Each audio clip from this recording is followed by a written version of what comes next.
Bonjour, eh bien bienvenue sur ma chaîne aujourd'hui. J'ai besoin pour souder ces petites piles, au lieu de les souder à l'étain, j'aime pas trop ça. Et puis ça fait pas des soudures vraiment dégueulasses, mais vous voyez, hein, je me suis un peu entraîné à faire des soudures. C'est vraiment pourri, surtout sur des vieilles batteries de récupération. Donc je vais faire un spot welding. Spot welding, c'est une soudure à l'arc en gros. Alors on peut acheter des trucs aux alentours de 100 balles sur internet.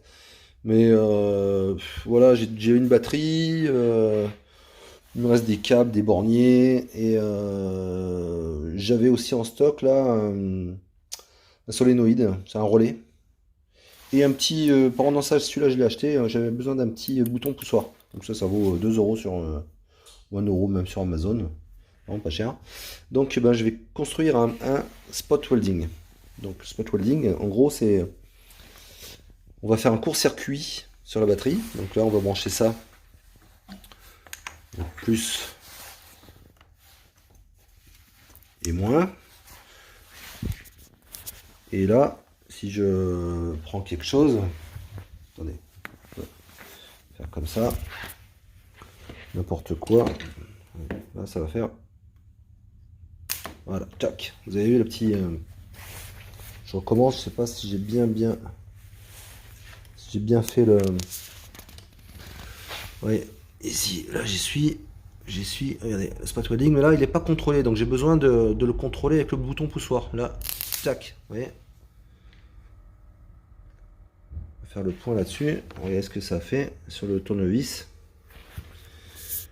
Voilà, ça fait ça. Donc on va faire un truc sympa avec ça.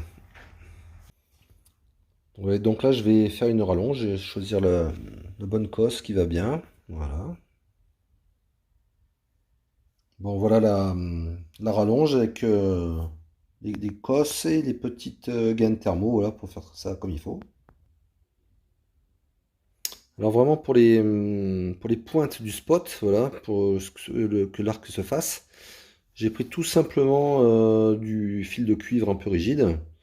Et là, je vais le refaire parce que je les ai déjà utilisés comme ça. Là, je vais reprendre du fil tout simplement. C'est du fil rigide d'électricien, là, je crois que c'est du 6AWG, mais rigide. Voilà, donc ça, c'est des pointes cuivre au bout, là. Ça sera très bien pour mon arc. Et bien voilà, tout est en place. Donc le solénoïde branché, l'inter branché. Donc il faut bien, si vous voulez refaire la même chose, donc on met le plus permanent au solénoïde, on met un plus pareil qui va à l'interrupteur. Cet interrupteur va à l'excitateur du solénoïde, et après voilà, ça ressort. Donc ici, de l'autre côté, voilà, celui-là, on ressortira donc du 12 volts, pareil ici. Allez, petite démonstration, j'ai essayé de faire avec une seule main, mais ça va être compliqué. Alors on met dessus.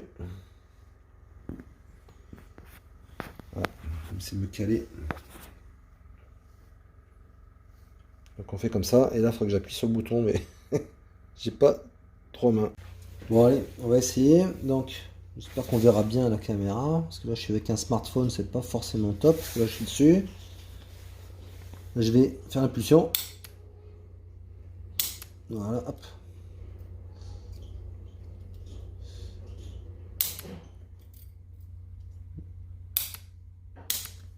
Voilà. Et là c'est collé. Voilà. Je règle un petit peu le... Ça serait mieux de mettre des clous en cuivre à la place des pointes. Je trouve des clous en cuivre. Voilà. Ouais, bah c'est bien, c'est pas trop mal. Ouais. Merde, ça s'est décroché. Voilà, donc vous avez vu le truc, faut que je peaufine un peu le machin, mais sinon c'est... L'idée c'est ça. Donc voilà le type de soudure réalisé avec le spot welder maison. Voilà, donc faut un peu que je m'améliore parce que soit c'est pas assez. Voilà, ici c'est parfait, c'est très bien. Et des fois c'est trop, donc ça fait par exemple ici, là ça fait vraiment, ça m'a fait un trou, donc j'étais obligé de refaire mon spot. Voilà, mais sinon c'est correct. Voilà. Bon voilà, ma première batterie lithium-ion, alors sans BMS, hein, c'était juste pour faire un test, est terminée. J'ai essayé faire avec de la gaine thermorétractable de faire un truc, mais c'était pas du tout adapté, donc j'ai essayé de bricoler, mais c'est vraiment dégueulasse. Bon, c'est pas très grave. Donc je sors bien du 14 volts 80. Donc mon petit testeur de batterie, là, il est pas vraiment pas adapté pour ces petites batteries, parce que normalement c'est minimum 30 ampères. Il dit qu'elle est à remplacer, mais bon, on a quand même 240 ampères au niveau du classement, à 48 CCA. Donc c'est 48 CCA, c'est vraiment très faible pour démarrer c'est le cold capacité de démarrage à froid. Donc ça c'est assez faible, il faut au moins, pour une batterie de dire de moto, il faut au moins 200 quoi. Donc on est un peu loin, mais bon, c'est ça bien. Ça va faire un petit power pack quand je recevrai mon petit BMS et mon régulateur de tension pour faire du 5 volts. Je vais faire un petit truc USB avec, ça va être sympa. Allez, salut, à la prochaine.